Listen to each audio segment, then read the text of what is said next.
코로나 때문에 작년 올해 제일 안타까운 부분 중에 하나가 신입생 학교에 처음 들어간 초등학교 1학년, 중학교 1학년, 대학교 1학년 그 첫 1학년이 굉장히 설레고 일평생 동안 경험할 수 없는 시기를 경험하는 거거든요. 근데 코로나 때문에 학교를 제대로 못 가서 너무너무 안타깝습니다. 우리 교회도 초등학교 1학년, 중학교 1학년, 대학교 1학년 그거는 뭐 다시 배상받을 수 없는 시기인데 그 시기에 학교를 제대로 가지 못했다는 것이 너무 안타깝습니다. 감염 위험 때문에 학교의 문을 지금 거의 1년 동안 닫고 있는데 여러 곳에서 지금 학교를 다시 열어야 된다, 학교를 열어야 된다 하는 의견들이 많이 나오고 있습니다. 굳게 닫힌 학교의 정문을 보면서 선생님들뿐만 아니라 아이들 부모들이 굉장히 어려운 시기를 거의 1년 동안 지내고 있는데 다시 어떻게든 열어야 된다는 새 학기를 앞두고 그런 여론들이 들끓고 있습니다. 왜 학교를 열어야 되느냐? 몇 가지 중요한 이유가 있어요. 그 중에 하나는 학교에서의 감염률이 그렇게 높지 않다는 거예요. 마이크를 잘 안 들려요. 고맙습니다. 학교의 감염률이 우리가 생각했던 것보다 높지 않다는 거예요. 조사를 해보니까 학교에 가기 전하고 학교를 열었을 때랑 학교에 안 갔을 때랑 아이들 같은 경우에 감염률이 큰 차이가 없다는 거예요. 이유는 모르겠지만 어른들에 비해서 어린이들에게 이 코로나가 확산 이 세가 훨씬 적다는 겁니다. 그게 굉장히 이상하지만 하여간 전 세계적으로 데이터를 뽑아보니까 그렇다는 거고요. 그래서 이런 가운데에서 학교를 계속 닫는 것이 어떤 그 피해가 예상되냐? 학교를 열었을 때 아무래도 닫았을 때보다는 감염이 좀 있겠죠. 근데 학교를 계속 닫아서 아이들이 학교를 못 갔을 때 나타나는 피해가 엄청나게 크다는 거예요. 그 중요한 이유는 교육이라고 하는 것이 그 시기에 받아야 될 교육의 내용들이 있는데 그것은 평생 간다는 겁니다. 그 시기를 놓쳐버리면. 그리고 심하게 말하면 그 다음 세대까지 영향이 있다는 거죠. 교육을 제대로 못 받으면 학력이 저하되고 경쟁력이 약화돼서 앞으로 지금 작년 올해 신입생 돼서 학교를 제대로 못 갔던 학생들이 어른이 되었을 때 임금을 제대로 못 받는 경우도 생긴다는 거예요. 그 다음에 술이나 담배에 빠질 가능성이 훨씬 높아지고요. 그런 것들이 종합되면은 좋은 배우자를 만날 가능성도 낮아진다는 거예요. 또 하나는 그 시기마다 겪어야 될 학교에서의 사회적인 관계들이 있거든요. 아이들을 통해서, 선생님을 통해서, 친구나 선후배를 통해서 어떤 자기의 감정이나 관계를 만들어 가야 되는데 그게 안 된다는 거예요. 평생 그것이 간다는 겁니다. 이 피해가 엄청나게 크다는 겁니다. 또 하나 중요한 이유는 학교를 안 갔을 때 안 가는 가정마다 당하는 교육의 불평등이 심화된다는 거예요. 예를 들어서 좀 부모님도 다 여유가 있고 또 지식인이고 학교를 안 가지만 가정에서 학교를 대체할 수 있는 여러 가지 시스템이 돼 있어서 교육의 피해를 덜 받는 가정이 있는가 하면 맞벌이 부부라든지 인터넷이라는 시스템이 제대로 안 돼 있다든지 교육 환경이 그렇게 썩 좋지 않은 가정에서는 이런 현상이 지속됐을 때 교육의 편차가 훨씬 더 커진다는 겁니다. 이것이 곧 이들이 어른이 되었을 때 사회적 경제적 지위가 훨씬 더 심화되는 그런 악영향을 갖게 된다는 겁니다. 그래서 여러 곳에서 지금 학교를 열어서 아이들이 학교에 모여서 공부하다 보면 아무래도 학교를 닫았을 때보다는 감염 확률이 높겠죠. 그러나 그 조금 높은 것보다 그것이 두려워서 학교를 아예 폐쇄했을 때, 아예 지금처럼 안 나가는 것이 1년, 2년 계속 지속되었을 때 우리 아이들이 받을 교육적, 사회적, 경제적 피해는 훨씬 더 크다는 거예요. 이런 의견들을 우리가 잘 돌아보면서 이걸 어떻게 대체할 수 있을까? 어떻게 극복할 수 있을까? 당장은 지금 감염을 막고 주사를 맞고 이런 것이 초관심사이지만 학교를 가지 못하는 것 때문에 우리 아이들이 겪어야 될 여러 가지 폐해들에 대해서 깊이 우리가 사고를 하고 결정을 해야 되겠다, 그런 생각을 하게 됩니다. 오늘은 사순절 첫 번째 주일입니다. 사순절은 기독교에 있어서 가장 중요한 절기입니다. 왜냐하면 기독교 복음은 여러 가지 풍성한 내용들을 가지고 있는데 딱 한마디로 말하면 예수 믿고 구원받는다는 거예요. 그 구원이 어떻게 오냐? 우리가 열심히 공부해서 열심히 수련하고 교양을 쌓으면 구원받는다는 것이 아니라 기독교 복음은 예수 그리스도의 십자가의 죽음을 통해서, 그분의 부활하심을 통해서 죄와 죽음을 우리도 극복하고 영원한 생명에 이른다는 것이 기독교 복음의 핵심입니다.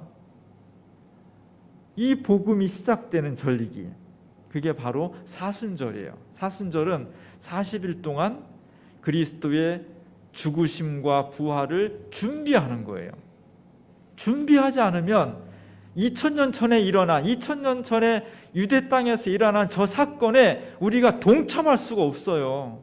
너무 먼 이야기고 너무 우리랑 간격이 있는 사건이기 때문에 우리가 마음으로, 믿음으로 준비하지 않으면 그것이 그냥 하나의 행사로 지나가 버리거든요. 우리가 이 기간을 어떻게 주님과 함께 가까이 주님의 십자가 부활에 동참하기 위해서 준비하느냐가 너무너무 중요한 겁니다. 교회는 뭘까? 교회는 바로 이렇게 예수 그리스도의 십자가를 믿음으로 받아들이며 주님의 십자가 때문에 제 죄가 용서를 받았습니다. 너무 감사합니다. 주님의 십자가를 넘고 부활하신 역사 때문에 내가 구원에 이르렀습니다. 주님 너무나 고맙습니다. 이렇게 믿음을 고백하는 사람들의 모임이 교회예요. 이 교회의 정체성이 중요해요. 이 교회가 무엇인가를 정확하게 알고 모임을 해야만, 그래야만 교회가 생명력이 있습니다. 이미 서구 교회는, 사실 기독교는 서양에서 확산이 됐고 이제까지 2000년 역사의 중심이 서구 교회였거든요. 근데 오늘날 서양 교회가 텅텅 비고 있습니다. 물론 서양 문화는 종교와 사회가 밀접하게 연관돼 있어서 꼭 교회 안 나오는 것 때문에 교회가, 기독교가 몰락했다 이렇게 말할 수 없는 부분이 있지만, 그러나 서구 교회가 무너지고 있는 건 사실이에요. 왜냐하면 주일날 사람들이 모이질 않습니다. 교회는 모임이거든요.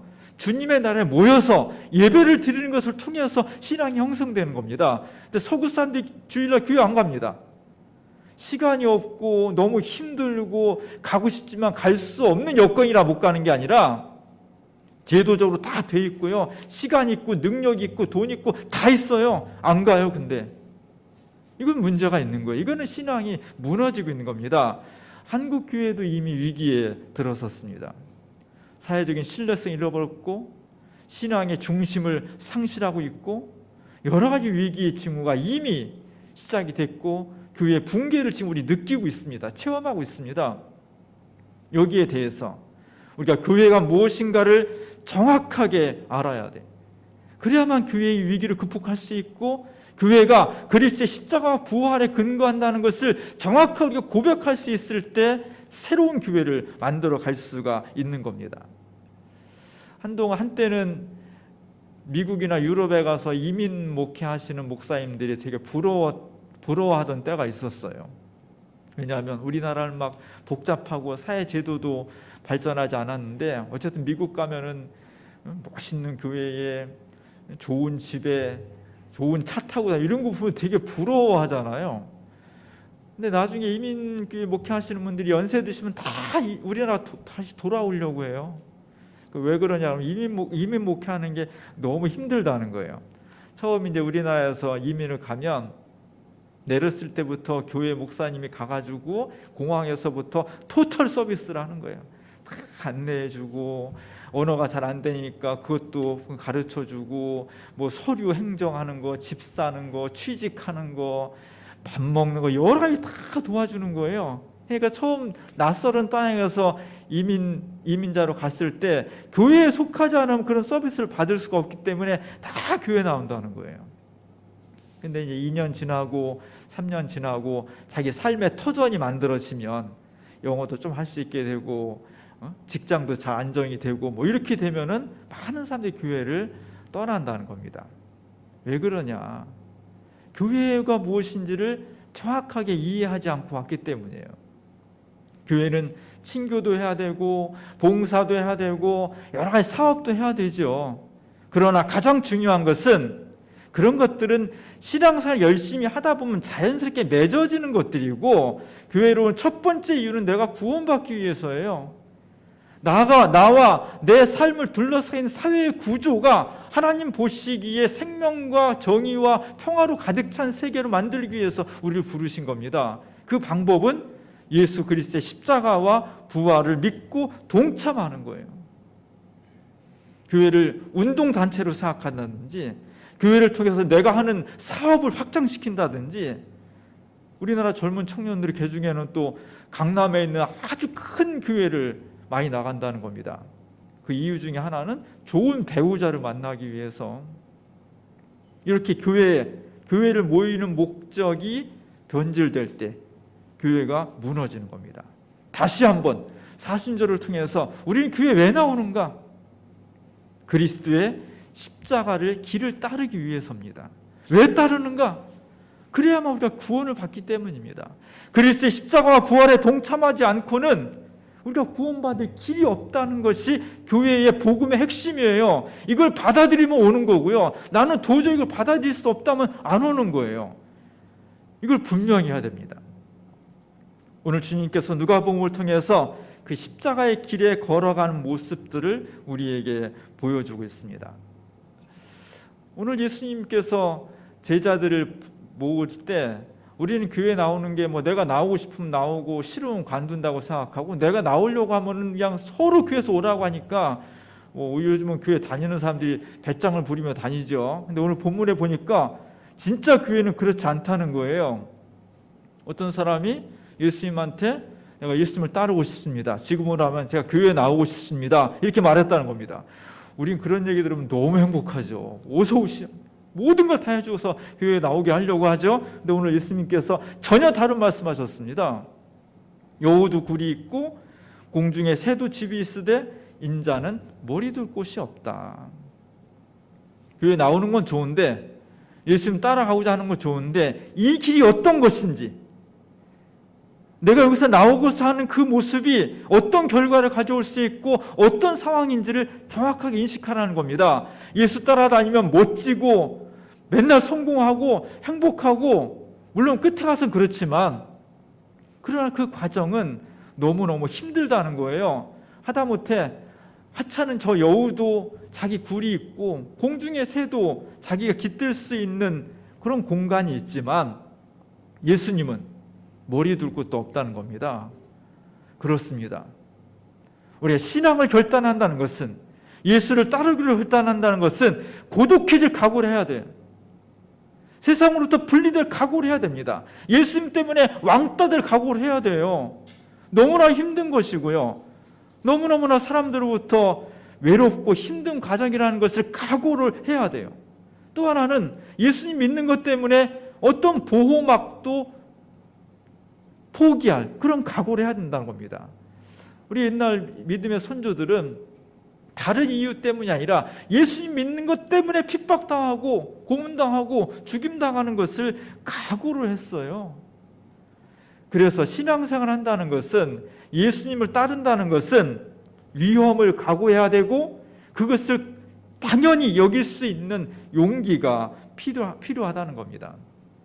또 하나는 예수님을 따를 때 사적인 관계를 단절시킬 각오를 해야 돼요. 오늘 예수님 앞에 사람들이 나와서 제가 예수님을 따르겠습니다. 근데 아버지 돌아가셨으니까 장례 치르고요. 또 제가 예수님 따르면 이제 집에도 못 갈 텐데 식구들하고 인사할 수 있게 해주십시오. 당연한 거죠. 당연하잖아요. 예수님께서 그걸 거절했습니다. 오늘날 그냥 일반적인 윤리관으로 보면 예수님은 나쁜 사람이죠.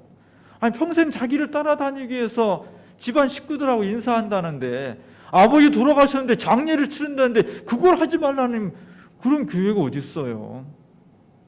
예수님이 가족이나 또는 아버지 장례를 무시해서가 아니라 주님을 따른다는 것은 그만큼 급박하며 사적인 관계로 다 자기를 얼마큼 단절시키느냐가 대단히 중요하다는 겁니다. 왜냐하면 교회는 개인 관계가 아니라 하나님 이름 안에서의 공적인 조직이기 때문이에요. 예수님도 그랬습니다. 예수님 어머니를 너무나 사랑했고요. 아버지 일찍 돌아가셨으니까 동생들도 있었어요.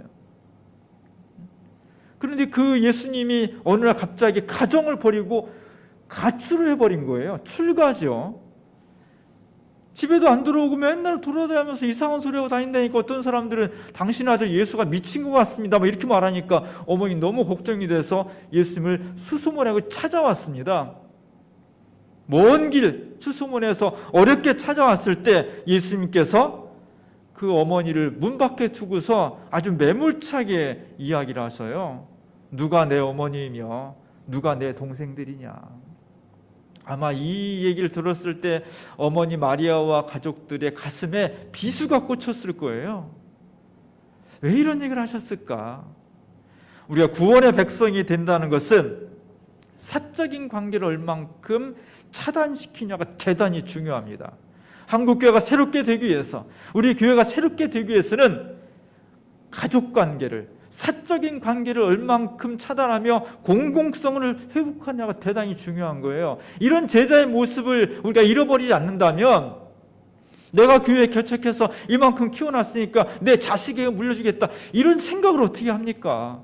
이런 얘기가 어떻게 나올 수가 있습니까? 하나님의 교회인데, 주님의 교회인데, 내 교회가 아닌데. 기독교 신앙은 사적인 관계를 얼만큼 깨끗하게 청산하냐가 대단히 중요한 겁니다. 그 길을 걸어가는 거예요. 오늘 제가 주부에 예루살렘으로 가는 예수님의 모습을 실었습니다. 예루살렘은 죽으러 가는 겁니다. 예수님이 성공해가지고 떵떵거리며 힘을 잡고 그래서 가는 길이 아니라 죽으러 가는 거예요. 그 길을 걸어가는 과정이 대단히 어렵습니다. 황량한 광야가 계속 이어지고 있죠. 언덕 넘으면 또 언덕 나오고 또 나오고 또 나오고 뭐 끝이 없습니다. 그래서 광야와 하늘이 이렇게 맞닿아 있을 정도고요. 저기는 어느 곳에도 힘들다고 쉬어갈 수 있는 공간이 없어요. 나무 하나 없잖아요. 나무 있는 게 뭐 조그마한 관목이잖아요. 거기서는 쉴 수가 없는 겁니다. 쉼이 없는, 너무너무 피곤하고 지치는 그런 길입니다. 어딜 가봐도 새마나 있을 것 같지 않는 그런 황량한 길입니다. 이것이 십자가의 길이에요. 이것이 예수님께서 걸었던 길입니다. 그 길을 주님께서 지금 당당하게 앞장서서 걷는 거예요. 힘이 남아서가 아니라 죽으러 가는데, 당신이 죽으러 가는 길을 앞장서서 가는 겁니다. 광야를 지나니까 다시 바위가 있는 돌짝밭이 나왔습니다.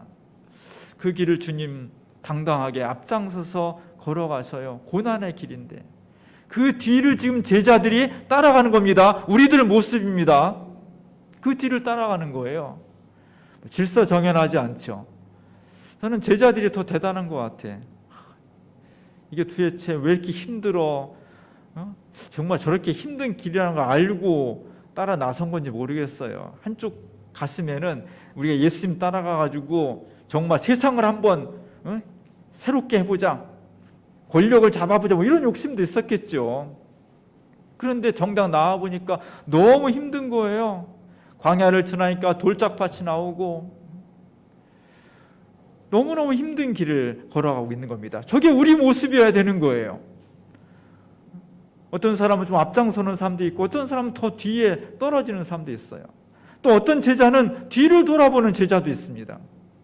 왜 뒤를 돌아보겠어요? 내가 지금 뭐 하는 거지?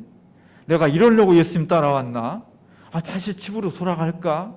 집에 가면 식구들이 있고 직장이 있고 내가 몸 쉴 수 있는 공간이 있고 여기보다 훨씬 나은데 예수님을 따르는 길에는 이런 후회도 있고요, 불안감도 있는 겁니다. 더 힘든 것은 정말 이 길을 계속 갔을 때 끝에가 어떻게 결말지어질 수 있을까? 예수님을 말씀을 듣고 따르다 보면은 뭔가 대단한 새로운 역사가 일어날 것 같기도 하고, 또 어떤 때 예수님 말씀 듣다 보면 나 저기 가면 죽을 거야, 나 십자가에 달려 죽어야 돼, 전혀 예상치 않은 말씀도 하고 막 혼란스러운 겁니다. 교회 다니다 보면 확신도 있지만 혼란도 있는 거예요. 이 길이 그런 겁니다. 이 길이 그런 것이라는 것을 정확하게 알고 따라다녀야 돼요. 교회의 모습이 이렇다는 것을 정확하게 알고서 교회를 출석을 해야 됩니다. 그렇지 않으면 교회의 본질과 내 생각, 기대가 다르기 때문에 자꾸만 문제가 생기는 겁니다. 주님의 길은 고난의 길이고 죽음의 길이었습니다. 우리는 그 길을 옳다고 생각하고 좀 따라 나선 거예요. 제자들은 왜 따라 나섰을까요? 평탄하고 행복하고 성공하고 부유하고 뭐 그런 길이었다면 안 따라 나설 이유가 없지요. 그러나 지금 제자들이 따라 나선 길은 고통스럽고 메마르고 불안하고 머리 둘 곳조차 없고 사적인 관계를 다 끊어야 되는 굉장히 어려운 길입니다. 정말 인류 역사의 그 의문점 하나는 예수님의 십자가의 죽으심과 그걸 많이 보면서도 따라 나섰던 제자들, 왜 따라 나섰을까? 그게 정말 의문점이에요. 그러잖아요. 우리가 자녀들한테 좋은 길, 행복한 길 가길 원하지, 힘들고 어렵고 죽을지도 모르는 길 간다고 할 때 흔쾌히 허락할 부모가 어디 있겠습니까? 그 길을 따라 나서는 사람들이 근데 2000년 동안 세계 곳곳에서 끊어지지 않았다는 겁니다. 왜 그랬느냐? 오늘 그게 핵심이에요. 사도 바울도 자신의 삶을 완전히 정리하고 예수님을 따라다니면서 복음을 전하고 온갖 수모와 고난을 당하고 마침내 죽임을 당한 사람이었습니다. 그 사도 바울이 로마서에서 이렇게 이야기를 하고 있습니다. 우리가 그와 함께 영광을 받기 위하여 고난도 함께 받아야 할 것이니라. 우리가 주님과 함께 고난도 함께 받는 것이 마땅하다는 것이에요. 모든 피조물이 구원을 고대하다 생각하건대 현재의 고난은 장차 우리에게 나타날 영광과 비교할 수 없도다. 이게 핵심입니다. 오늘 왜 따라 나서는가? 지금은 힘들고, 지금은 고독하고, 지금은 어렵고, 지금은 불안하고, 지금은 뭔가 잘 모르겠습니다. 그러나 주님을 계속 믿고 따라다니다 보면 현재에 당하는 고통과 그 끝에 그 십자가를 넘어선 부활의 영광을 생각하면 우리가 지금 당하는 고통과 아픔과 불안함은 그 영광에 비교할 수 없다는 거예요. 하나님께서 우리에게 주신 부활의 영광은, 승리의 영원한 생명의 영광은 지금 우리가 당하는 아픔과 십자가의 빌과는 비교할 수 없을 정도로 아름답고 영원하고 고귀하기 때문에 그걸 바라보면서 간다는 겁니다. 그러지 않으면 십자가를 질 수가 없어요. 우리 주님 십자가 지신 것은 부활의 영광을 바라보았기 때문에 가능한 것이었습니다. 우리가 이것을 회복해야 돼요. 우리가 십자가의 길을 걸어가는 것이 그것으로 끝나는 것이 아니라 그 뒤에 있어질 영광의 부활을 바라보면서 나아갈 때 우리가 그 길을 끝까지 갈 수가 있는 것입니다. 제자들 저 예수님 따라다니면서 얼마나 힘들었겠습니까? 얼마나 중도에 그만둬야지, 포기해야지, 그런 유혹을 얼마나 많이 받았겠어요. 그럼에도 불구하고 이들이 그 길을 끝까지 갈 수 있었던 것은 십자가를 넘어서 있는 그리스도의 부활의 영광을 바라봤기 때문입니다. 이따가 우리 부를 찬송 중에 주와 같이 길 가는 것이라는 찬송을 부를 거예요. 주와 같이 길 가는 것 즐거운 일입니다. 주님 걸어가신 발자취를 내가 그 믿음을 가지고 끝까지 따라가겠다는 거예요. 즐겁긴 뭐가 즐거워요? 힘드는데, 가난하고 고독하고 힘들고 위험한데 뭐가 즐겁습니까? 삶의 모습은 힘들고 어렵지만 우리가 십자가를 넘어 부활의 영광을 그리면서 나아갈 때 힘들고 어려운 가운데서도 찬양이 나오고 기도가 나오고 감사가 나오고 하나님께서 우리에게 영원한 구원을 주시기 위해서 이 길로 초대하셨다는 것을 너무너무나 감격하면서 그 길을 걸어갈 수가 있는 것입니다. 사순절은 그걸 준비하는 거예요. 믿음으로, 기도로, 말씀으로, 찬양으로 준비하는 것이 사순절입니다. 오늘 사순절 첫 번째 주일을 맞이했습니다. 우리에게 주신 길이, 주님을 따르는 길이 어려울 것입니다. 그러나 그 너머에 있는 부활의 영광을 바라보면서 우리에게 주어진 사순절 기간 동안 주님을 깊이 묵상하고 그분의 고난에 동참하며 내게 준 십자가 무엇인가를 함께 기도하며 나아갈 때 우리 주님께서 현재의 고난과 비교할 수 없는 영광을 예비할 것이며 우리가 그 길이, 주님과 동행하는 길이 기쁘고 즐거운 길이 될 것입니다. 사순절에 이러한 은총이 우리 가운데 임할 수 있기를 주님의 이름으로 간절히 축원합니다. 기도하겠습니다. 주님의 은혜를 기뻐하며 감사합니다. 주여, 저희들 속에 은총을 베풀어 주셔서 하나님이 함께 하시고 주님이 동행하시는 십자가의 길을 잘 걸어갈 수 있도록 도와주시옵소서. 우리는 믿음이 부족하고 우리는 미련하고 우리는 연약하여서 의심이 많이 들고 주저앉을 때도 많이 있지만 현재의 고난과 비교할 수 없는 하나님의 놀라우신 영광을 바라보면서 믿음으로 승리하는 사순절 될 수 있도록 도와주옵소서. 예수님의 이름으로 간절히 기도합니다.